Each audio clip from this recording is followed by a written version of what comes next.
Good evening, everyone, and welcome to the Savvy Street Show. My name is Roger Bissell, and I'm your host for this third installment of our series on controversies in libertarianism. Tonight's topic is libertarian foreign policy. Is there even such a thing? And if there are more than one candidate, are any of them correct in their basics, or can they be fixed?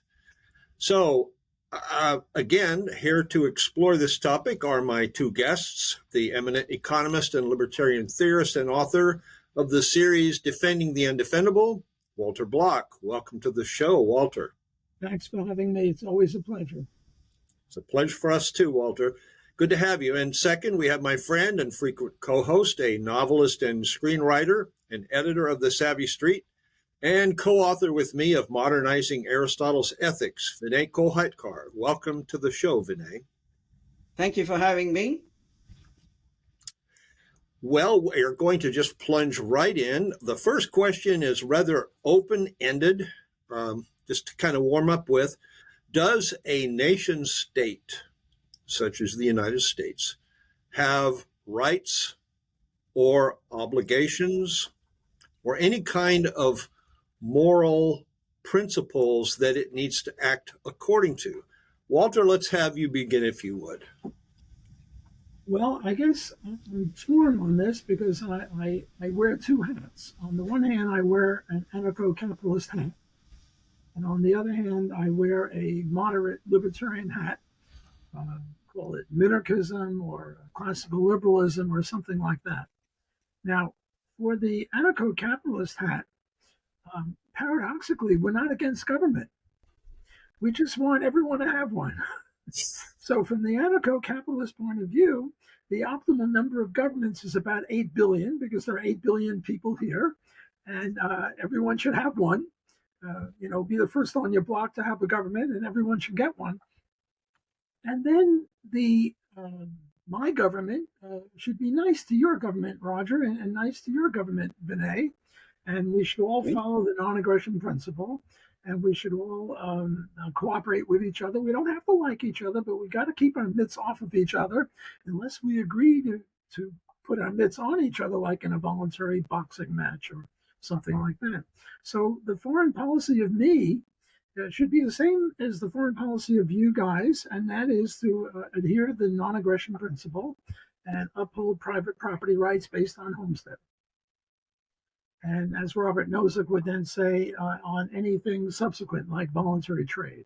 So if I homestead some land and you homestead a cow, and I produce corn and you produce milk, and now we trade, I now have a righteous ownership of the milk, even though I didn't produce it, because I can trace it back to homestead and voluntary trade. Okay, so now for the tough part. Now we're minarchists for the moment, or classical liberals. And what should the government do? Well, it's going to collect taxes, which is a no-no, but now I'm not an anarcho-capitalist anymore. I'm schizophrenic. I'm now a limited government libertarian. And yeah, we're going to have taxes, and the taxes are mainly for armies to protect us from foreign invaders, police to protect us from local invaders, rapists, murderers, and courts to determine, what should be the statutory rape age, or is my music too loud at 3 a.m, or things like that. Or we had a contract, Vinay and I had a contract, and I say he broke it. He says he didn't. So the court, I'll appoint you, Roger, as the court. You would decide based on the evidence that Vinay and I give to you. So what should the foreign policy be? The foreign policy should be, well, to protect the country. Don't let any invaders come in and get us. Now, this leads up to an issue. Should we have, allies? And now I'm getting into the Israeli situation. Should we have allies? Well, I don't see why we shouldn't have allies. I don't favor an alliance with everybody from our country. Let's say that our country is the United States. But I don't see anything in the bowels of libertarianism that says you can't have any allies. So I would say if we're the ally of Israel and Israel is under attack, we help them. And on the other hand, if we're under attack, we would expect Israel to help us, which leads to a whole can of worms. Well, who should be our allies? NATO? How about China? Or better yet, Taiwan? Should the Taiwanese be our allies? So that would be my opening answer to the question. Okay, well, Vinay, do you see it that way, or do you have a different slant on it? A little different slant. First of all, I've held this view, I think, for many decades, which is kind of a view where we do have allies. So, for instance, if the three of us are walking down Central Park, let's say somebody attacks Walter Block. He doesn't have a gun, he doesn't have a knife. And Roger, being a big, strong guy, I'm going to encourage him to intervene. No, sorry. I will intervene as well, especially if it's like a physical fight and poor Walter could be beaten to death. The 3 against 1, we might have a better chance. And it's an implicit contract because we're friends or colleagues, we help each other out. But the critical question was, do nation states have rights and obligations? And I found out that my answer is identical to Rand. She explores that in an essay called Collectivized Rights in the book Virtuous Selfishness. And so she says, she kind of divides the world into black and white, no gray, in that hypothetical, which is typical of Rand. So let's say there are nations that are fundamentally secular, democratic, and respect the rule of law, have a wall between religion and the state, and most importantly, they respect the rights of their citizens. Now, she's a little bit uncertain where to draw the line, and she's drawn the line where the US, the UK, in her time in the 60s, would clearly fall on the good side, and her favorite villain, Soviet Russia, would fall on the bad side, as would Cuba, because they're completely communist and they respect no rights. It's a kangaroo court system out there. So in those, she says that, firstly, which I agree with, the governments have rights that are only delegated to them by their citizens. So the right to protect them from internal strife. So you have the police, the courts.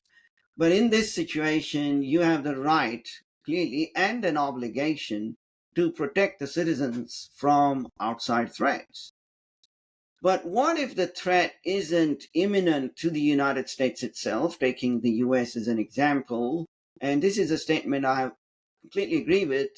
Then the government, so to speak, have the right to intervene, but not an obligation. Now, that's a kind of statement that is absolutely right in one sense. So like if you're going by the beach and you see somebody drowning, it's a complete stranger, not your own son or daughter or somebody that you love, then you do have the right to jump in the water and save him or her. But you may not be so confident of your swimming. You might drift away and you might drown yourselves, and those things have happened. And so you don't have the obligation. You got to make a split decision, quick decision. And in foreign policy, we don't have to make that quick a decision. But essentially, these kinds of governments, like the government of Iran, that abrogate the rights of their own citizens, have no right to exist. And we, or the US, or any country, according to Rand, and I agree, has the right to help topple that kind of government, especially if the end result is going to be a better one. I mean, even Murray Rothbard, about as anti-war as you can get, said, I think there were 3 illustrations. One, which I remember very well, he said that the Indo-Pakistan War in 1971 was a just war because you had East Pakistan on the east of the Indian subcontinent, on the west you had Pakistan. So it was a funny kind of unified country with a large area in the middle which belonged to India. Apparently Pakistan was raping, pillaging, and looting out in East Pakistan. And there were refugees coming in hordes crossing over the Indian border. So to cut a long story short, the Indian army went into what is now Bangladesh. They repelled the Pakistani army, freed the people, and then they just came back as they held new election, called it a new state called Bangladesh. So that was, even according to Rothbard, a just cause. Now, I don't know how many Indian soldiers died in that, and somebody might argue, wait a minute, you're still using taxpayers' money to intervene, and maybe even if one soldier died, what right did you have to put him into an external conflict? But there was a danger in the future to the Indian subcontinent from, Pakistan winning against East Pakistan. So I rest my case there. Then the principle is there. The particulars get very complicated. Oh, they sure do. I like your example of what about if our pal Walter is out there in Central Park and he's being set upon by some violent person. Now, let's expand it a little bit to a situation where the guy has not attacked Walter yet, but we're strolling along, the two of us, and we know Walter's not far away. Maybe he's over at the food wagon getting a hot dog or something. And we hear this guy over in the bushes, and he says, I'm going to get that blasted Walter Block, and he's loading up his pistol. Okay? Now, by the NAP and the right to self-defense and the right to help your friend by defending them, this is kind of gets into preemptive stuff, right? Would we have the right, if there's no policeman nearby and our phones don't have any charge in the batteries, then it's really up to us.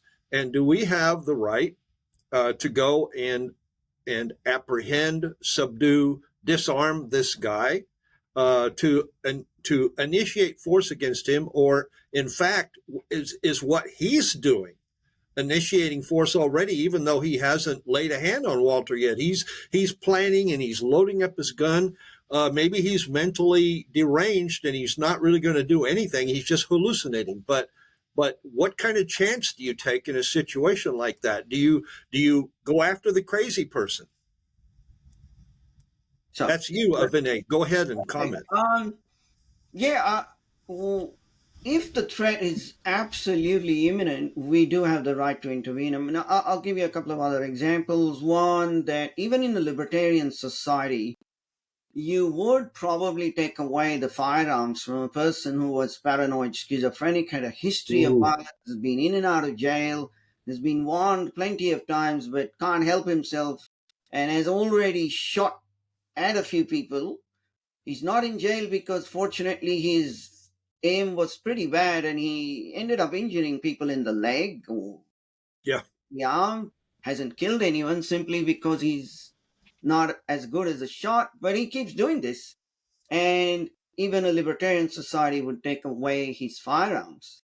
And in cases otherwise, even this person may have written many threats to Walter. He has mailed him. He has shouted from his soapbox that I don't like Walter's existence. He should be eradicated from the earth. And suppose in this case, Roger and I are policemen, so it makes it a little bit easier than us to unarmed taking on an armed, deranged person. We are policemen. We sight him, and he is right behind Walter, about to draw his gun. Oh yes, we have every right at least to use the taser guns on him to disarm him and disable him. And if nothing succeeds and he lunges at Walter with a knife and there's only 5 feet between them, at that stage we have the right to shoot in the chest or the head area. Okay, so you're going to wait till you see the whites of his eyes or something. You wouldn't preempt him if he's just off in the bushes loading his gun and muttering ominously. Oh, in that case, we have a right to disarm him, withhold him and disarm him. We don't have the right to kill him at that point, but we have the right to take him into custody and disarm him, absolutely. Because he's already violating the law by loading a gun in, when he's not allowed to, if he's got that kind of mental history. Well, Walter, how do you feel about that? Does that sound like a good deal?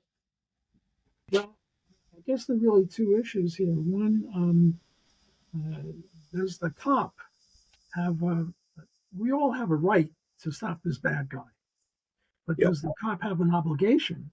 And I would say he does, Yep. because he was hired to do just that. On the other hand, if it's a passerby, as Vinay said with the drowning, he has a right to save him, but not an obligation to do it, because there are no positive obligations for libertarians. So that would be one issue. Another issue is, well, how much of a threat does he have to be? And this is a continuum issue. And it's very tough to determine that. It's just sort of like the statutory rape age. We know that 5 years old is way too young, and 25 is way too old. But, should it be 16, 17, 18? And, some girls of 16 are more mature than other girls of 17. So you get a continuum problem. And, I'm now going to threaten, I'm going to threaten Vinay. Here's my fist. Well, that's hardly a threat. And, we're friends, so it's just silly. Or if it's in a movie or a play, and one actor threatens the other, well, the other actor has no right to shoot him, because it's obviously not a threat. But again, there's no line that you can draw. You can't say, well, if it's 5 feet close, if it's less than 5 feet, you can shoot him. And if it's more than 5 feet, you have to wait for 5 feet. It's context. So there is no right libertarian answer. And I think the way we libertarians would deal with it is assuming we had a film of this, or we have the facts. Well, a jury or a judge would determine whether this was too preemptive or not. Now, another issue that comes to fore, I want to speak as to what Vinay said before. I don't think I agree with the idea that the U.S. has a right to go to Iran or to China or to Russia or somewhere where people are having their rights violated, because, as he correctly said, it's a delegation.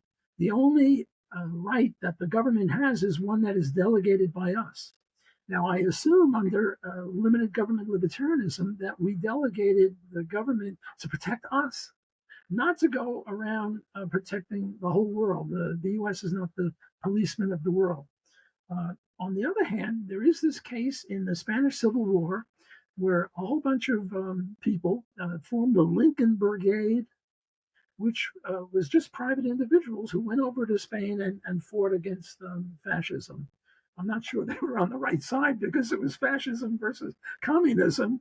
And even Mises was sort of on the side of the fascists vis-a-vis the communists. But that's a different issue as to which way they should go. But I would say that if the three of us decide that what's going on in Haiti is no good, we shouldn't get the government of the U.S. to go into Haiti and shape it up. We three should go there with our buddies and whip them into shape if we want, and take the responsibility for ourselves. So I think that Vinay makes an excellent, exquisitely important point about delegation, that their only obligation is to what we delegated to them. And this delegation is a very, very important issue, because I once said to a friend of mine who was sort of a commie, I said, look, do you have a right to come up to me with a gun and say, give me money, I'm going to use it for good purposes? And he said, no. And I said, well, how then can you get the government to do that to me? Because you can only delegate to the government what you have a right to do, and you've just admitted that you don't have any right to compel me to be a do-gooder. So how can you support the government being a do-gooder? And he had no answer to that. So I think that Vinay put his thumb on a very, very important point about this delegation business. Agreed. Both of you have sort of touched on the issue, or maybe even delved more into it, about alliances and treaties and the like. And it used to be, we have two of our first three presidents made important speeches about avoiding entangling alliances. And we were a small, vulnerable nation at that point. And that kind of policy, just from a practical standpoint, made very good sense. Now, is there a deeper libertarian base to avoiding alliances?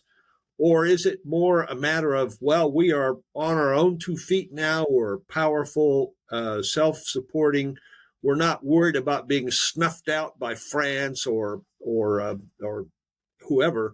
Are alliances something that there is a moral case to be made for it, or a libertarian case, I should say, or is it still good advice? I think Ron Paul was pretty much of that opinion. He thought we should stay back, don't get involved, just defend our country, but don't hook up with other countries, non-interventionist, basically.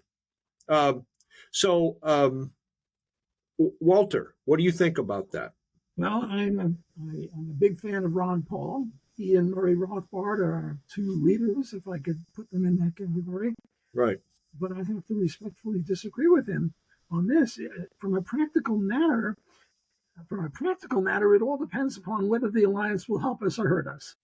And we can't say deontologically, or we can't say without knowing the specifics.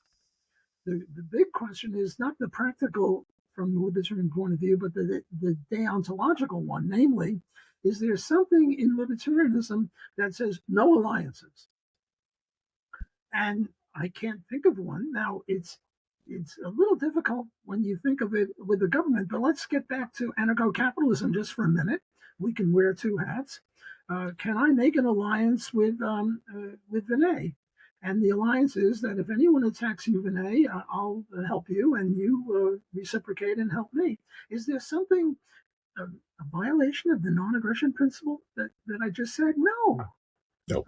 It's just like, Vinay, I'll sell you this pen if you give me a paperclip. It's a contract. And we're now having a barter. He'll give me a paperclip. I'll give him the pen or whatever it is. And I'm now making a different agreement, a different contract. And I'm saying, I will give you my services. I'm a big, strong guy, or I'm a 90-pound weakling, or whatever I am. Doesn't matter. If you get attacked by Roger, I'll help you. And if Roger attacks me, you'll help me. And I don't see any per se violation there. So an entangling alliance might have been a good idea or not. I'm not sure. I'm not a historian or a person, an empiricist who knows whether it was a good idea or a bad idea. I'm more of a libertarian theorist, and I don't see anything in the bowels of libertarianism that says, no, you can't make such a contract or an agreement. Agree or disagree, Vinay? I completely agree. And if I can more than agree, I'd like to share another illustration. Within friends, we have more or less an implicit contract. So like if it is the three of us walking in Central Park, we have another little old frail lady with us, and the poor lady gets attacked, assaulted by somebody who is not, having a gun or even a knife. And if we just stand there, do nothing, we won't be able to look at ourselves in the mirror the next day. So we would, all three of us would absolutely intervene, try to make a citizen's arrest. We might fail, but at least we would help the lady from being assaulted. And that's just kind of implicit contract within friends. Now, across governments, I think of defensive alliances and unqualified alliances. So we have an alliance with the United States. We have AUKUS, as in Australia has AUKUS, which is an alliance with the US and UK. We have ANZUS, which is an Australia, New Zealand, US treaty. We also have a Quad, which is Japan, India, Australia, and the US share intelligence about what China is up to. So first, the Quad. Intelligence sharing is a big tick, tick, tick, as long as you're dealing with other somewhat libertarian or somewhat free governments. So you can trust them to share intelligence about the the kind of bad guys we're thinking about here is North Korea, Iran, and maybe China, Russia, that have gone down the extremes of authoritarianism. So Israel, US, absolutely and easily at least can have an intelligence sharing pact. Then you have the defensive alliance, which is what I think Australia should get into, because there's a lot of complaints about Australian soldiers who died in Iraq and Afghanistan. And we could have said, and I don't know in detail what the actual agreement says, I think it's a defensive alliance. So if America's attacked, we have to get drawn into war. But if America wants to have an adventure in Iraq, we shouldn't get drawn in. Australia shouldn't get drawn in. But we have American military presence in Darwin, in the northwest of Australia. We have them, their major ships out in Perth on the west of Australia or near Perth. So I think there was political pressure that was put on. So even though the alliance is strictly not entangling other than a defensively an alliance, practically it became a defensive and offensive alliance. If you chose to have a war in another region of the world, we've got to follow you, which shouldn't be the case. So if Walter's the one who lost his mind and suddenly pulls out a knife in Central Park, Roger and I don't have the obligation to disarm him, but we definitely shouldn't be helping him. And we should try to warn everyone else to run away. If we can disarm him, we should. So that's the answer on entangling. One other aspect is, I mean, we've always said within our Libertarian Party, we don't want entangling alliances with the sorts you get into with the WHO, with the UN authorities, where they declare something a pandemic, it is a pandemic. No, we should determine it for ourselves. This is the sovereignty of the land, and that's the government has delegation. Well, I'm not even sure they should to call something a pandemic, but they could call something an epidemic, but just not follow it up with lockdowns. Yeah, I want to explore this issue just a little more. And Vinay, I'm going to ask you first. There's a general issue called attractive nuisance, and maybe that's not exactly the concept I want here. But suppose one of the people or countries you're allied to kind of has a habit of starting trouble. And you have a mutual defense treaty, and suppose they want to, for some reason, go to war with a neighboring country, and so they rig the circumstances so that it looks like they've been attacked, when in fact they engineered it. First of all, it'd be really good to be sharp enough with your intelligence to know that that's what happened. Then you could say, no, you picked this fight, so we're not helping you. You started it. But like I'm thinking of NATO. How many countries are in NATO right now? And do we really need something like NATO? Vinay? My answer is absolutely not. Like, from the way I see it, and I could be wrong, well, the Soviet Russia obviously disassembled in 1989. The non-Soviet Russia is still an authoritarian giant. Putin very likely murdered or ordered his political opposition, particularly Navalny, to be murdered or to be tortured. So he's not a good guy, and Russia certainly isn't a good guy, but Russia was provoked in many ways by NATO. And there was a chance, as I understand it, to avoid the war, which wasn't taken. And so in that instance, it's very clear, number one, there is no Soviet expansionist threat anymore. They just want to secure their borders. So NATO should just be dissolved completely. But where it is the other sort of provocation and unnecessary provocation, you said, for instance, you had asked me once, what if the US meddled with the Houthi, I think, rebels, and therefore Yemen, is it, that attacked the US, is Australia obligated to intervene? Well, there the question gets a little easier when it's the other way around, because the US is so big, Yemen is a little fly that they really don't need any help from Australia or the UK or anybody else in the alliance. But if it was the other way around, it always depends on the specifics of the case. So if we get to start talking about Iran, which I think we will, from somewhere around 1979, they declared their intent. By 1981, there was a whole philosophy of proxy wars, primarily targeting Israel, that started back then and have continued. So it's really, you think it's just Gaza or Hezbollah or Hamas or Houthis, the three H's, and the Muslim Brotherhood, but a lot of funding has come from Iran. So basically, Iran is already engaged in a proxy war, and therefore the United States had a right to drop bombs on their nuclear facilities. And it's not preemptive action. It's like somebody who is in your face threatening you with violence for so long. And he's been doing that. He has a history, and then he finally takes a big swing. Now, hopefully you're quicker than him and you do a quick jab on his face and you hit him before his big fist hits you and knocks you over. So at that stage, it's not preemptive. Right, with your bunker buster, Walter. Yeah. Yes, I agree with Vinay on Iran. It's certainly not preemptive. Iran has been shedding violence directly and indirectly through the Triple H, Hamas, Hezbollah, and Houthis. I entirely agree with Vinay on that. I wanted to mention something Murray Rothbard used to say, and I think correctly, that just because the Soviet Union is internally vicious, nasty, evil, doesn't mean that their foreign policy is expansionist.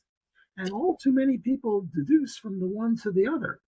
So it might be that the Soviet Union is a charnel house, and I think it was. But that doesn't mean that they're expansionists. It doesn't mean they want to take over the world. And I think Murray made an excellent point there. I also agree with Vinay on this business of NATO and Ukraine and Russia. When East Germany and West Germany were reunited with the permission of the Russians, the agreement, what should have happened is NATO should have disbanded and the Warsaw Pact should have disbanded and we had peace. And the promise was made that NATO would not move east. Now, the Russians are a little weird. They don't like being invaded, bunch of perverts.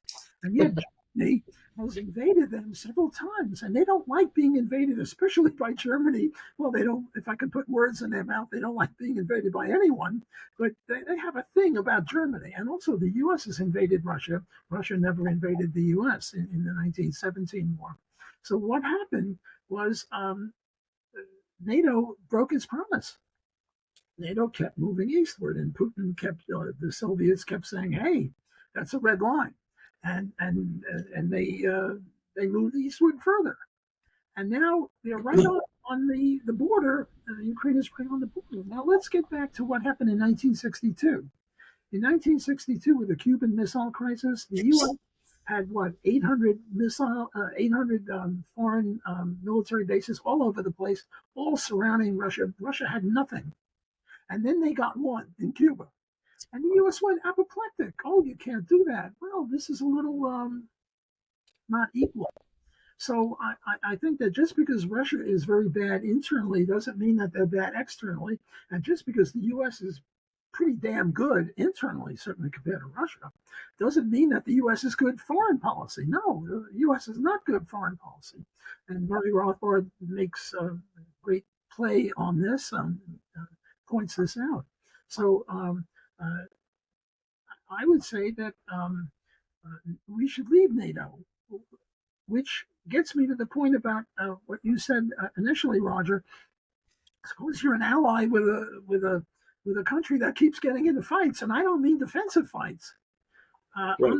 I'm now an ally of Vinay, and I didn't realize, but Vinay keeps picking on all sorts of people, and not defensively, but offensively. He goes out and does all sorts of bad things. Well, I would then end my relationship with him. I would end my contract with him. I would end my allyship with him, and I'd say, "Look, you're on your own.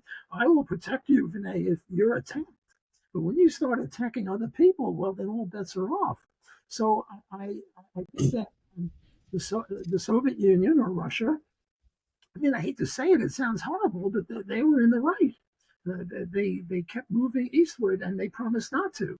And if you look at the U.S. when the Cuban Missile Crisis occurred, they were getting close, only 90 miles away from Florida. Well, Ukraine isn't 90 miles away from the Soviet Union. They touch. They're right, and you want to put nuclear power in Ukraine. I support Russia vis-a-vis Ukraine in this one, and I think that he makes an excellent point also with Iran. Iran, Israel is the little Satan, the U.S. is the big Satan, and they keep saying that Israel is going to be obliterated, and Israel doesn't say, well, Iran is going to be obliterated. The question is, who started the fight? If I start punching Vinay and he punches back, I'm in the wrong. He's in the right, even though we're both punching. So you can't say that Israel is bad because it's bombing Iran or bombing the Houthis or Hezbollah, and ditto with the U.S. with the bunker busters. I mean, the last thing the civilized world needs is Ukraine with a nuclear bomb. They might use it. They're so crazy. Yeah. Vinay, did you have anything to add to that? I think you kind of started the discussion on that question. All right. And isn't it interesting that in this latest round where we dropped those large bombs, Russia and China, who are kind of in league with Iran, did not make much of a peep. Now, isn't that interesting? I think they know that Iran is really an instigator. They're not just some poor defenseless little flower who got attacked by the big mean bullies out of nowhere. I think they probably thought, well, they were skating on thin ice and the ice kind of cracked, and so now that's their problem.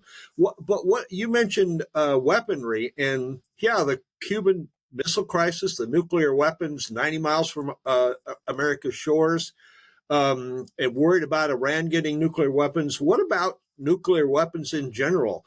There used to be a lot of talk about disarmament, as in getting rid of them and staying strictly conventional weapons. In this day and age, do we need to just hang on to those, or are they superfluous? Is there something else we should try to do? You have any thoughts on that, Walter? Well, MAD, mutual assured destruction, has kept the peace for I don't know how many years. So you can't denigrate it too much. On the other hand, I think Murray Rothbard, again, who was my mentor in many things, was absolutely right on nuclear bombs. The problem with them is that they necessarily impact innocent people. Now, if I have a pistol or a rifle or a bazooka or an ordinary bomb, I can pretty much get the bad guys. But with a nuclear bomb, all bets are off. You've got to get innocent people. And this, one of my articles, I said, look, if you want to have a nuclear bomb, fine. Let's go live on Jupiter. And everybody has 10,000 square miles. And you want to keep a nuclear bomb in the middle of your place? Fine. God bless. But not on Earth, because Earth is too small. Now, I also want to talk a little bit about killing innocent people, because Israel has killed innocent people in Gaza. But what they do there is they hide behind innocent people. They use them as shields. Hamas uses the Gazans as a shield. Now, what I'm going to do, let me, wait a second. I now have 2 Ron Paul dolls. But forget about the Ron Paul. They're my 2 children.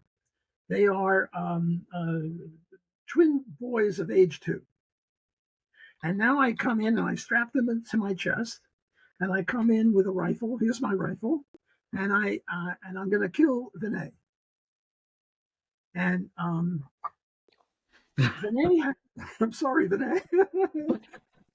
Got to pick on somebody, and I don't want to pick on the moderator because he could shut me off. But you're fair game. So I have my 2 children here, and I'm going to shoot you. Well, actually, I'm not going to shoot you. All I have is a knife because you're Israel and I'm Hamas. and you're stronger than me. So I've got a knife here, and I'm going to kill you, not only you, but I'm going to kill all your children who are standing right behind you, and your back is at the wall, and you can't run away. And there are two issues come up. One, should you shoot me? Now, it would be nice if you shot me in the head, because that would save my children, but you're not that good of a shot. Whereas if you shoot me in the chest, my chest is bigger than my head, you'll get me for sure. So one question is, where should you shoot me? Another question, should you shoot me at all? And a third one is, if you shoot me, who is responsible for these deaths of my children? Now, the answer is clear, that if he shoots me in the chest, as he has every right to do, because he's not that great a shot. Look, if he were a crack shot, an Olympic shooter or something like that, I would say he should shoot me in the head. But he's not. He's just an ordinary pistol person, and he shoots me here. Who is responsible for my children's death? I am. Just as Hamas is responsible for those people that Israel is shooting. And the second, so the second question is, should he shoot me at all? And if he doesn't, I'm going to kill him. And libertarianism is not a suicide pact. So I think he has an absolute right to shoot me. And when my children die, it's my fault, not his. So it's sometimes okay to shoot innocent people if they're used as a shield. And the only way you can save yourself is by shooting them. Agreed. But see, if you had Murray Rothbard dolls instead, it might have made a big difference. Vinay, comment?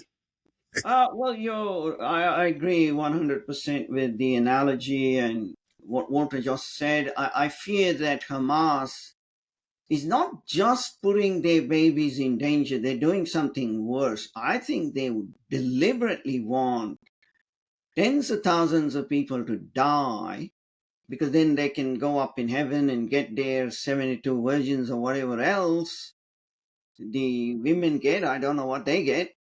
And the children, what they get some big reward, apparently. And so that Israel would be framed for genocide, because they go to the media and say, look what Israel's done. They killed so many. There's reports that Hamas have even taken supplies of food and stolen them and hid them so more people would starve effectively. So there's no question there about who the aggressor is and what tactic they're applying. But your original question was, should everybody lose their nuclear weapons? And here's where real politics comes in. We can't turn the clock back. We're too far into that. So that's one thing. The second thing is, we have to be concerned that some people won't obey the pact. So if you did a pact and everybody started to disarm, and Pakistan has a nuclear bomb, Iran hasn't got one yet, but they were getting close. They already have the capacity for a dirty bomb with 60% enrichment. Yeah. So let's say they're in the pact and everybody gets rid of all of their nuclear weapons for 5 years, but Iran hides their dirty bombs. Sure. And there they go. So the mutually assured destruction is a good principle. But like we said, in the libertarian context, someone who has a history of being a paranoid schizophrenic, very violent, and it's done it repeatedly, shouldn't have a permit for a gun. And it's the same thing. The Iranian government, let me phrase that correctly, is the problem. The Ayatollahs and the mullahs, not the Iranian people. So should they form a brand new government, then, and if it proved to be a very peaceful government, trading with Israel, being very peaceful with Israel and all its neighbors, for let's say at least a decade in a row, and we were all confident they have changed completely, then yes, they have every right to build a nuclear bomb just as anyone else has. Yeah. I think it's extraordinary, just looking back over what I've heard from you two fellows this evening. Very unexpected to me how much we see things in a similar light. We're going to try to remedy that in our next discussion. 2 weeks from tonight, July 15th, Tuesday, we're going to have our fourth discussion. And Vinay is going to moderate, and I'm just going to be one of the humble guests. And we're going to talk about immigration. should be fun. Maybe we'll be able to come up with some more controversy here. Thank both of you very much for your good comments and insights. And I want to thank everyone who tunes in to see us.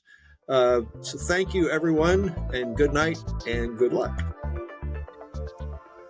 Thanks for having me.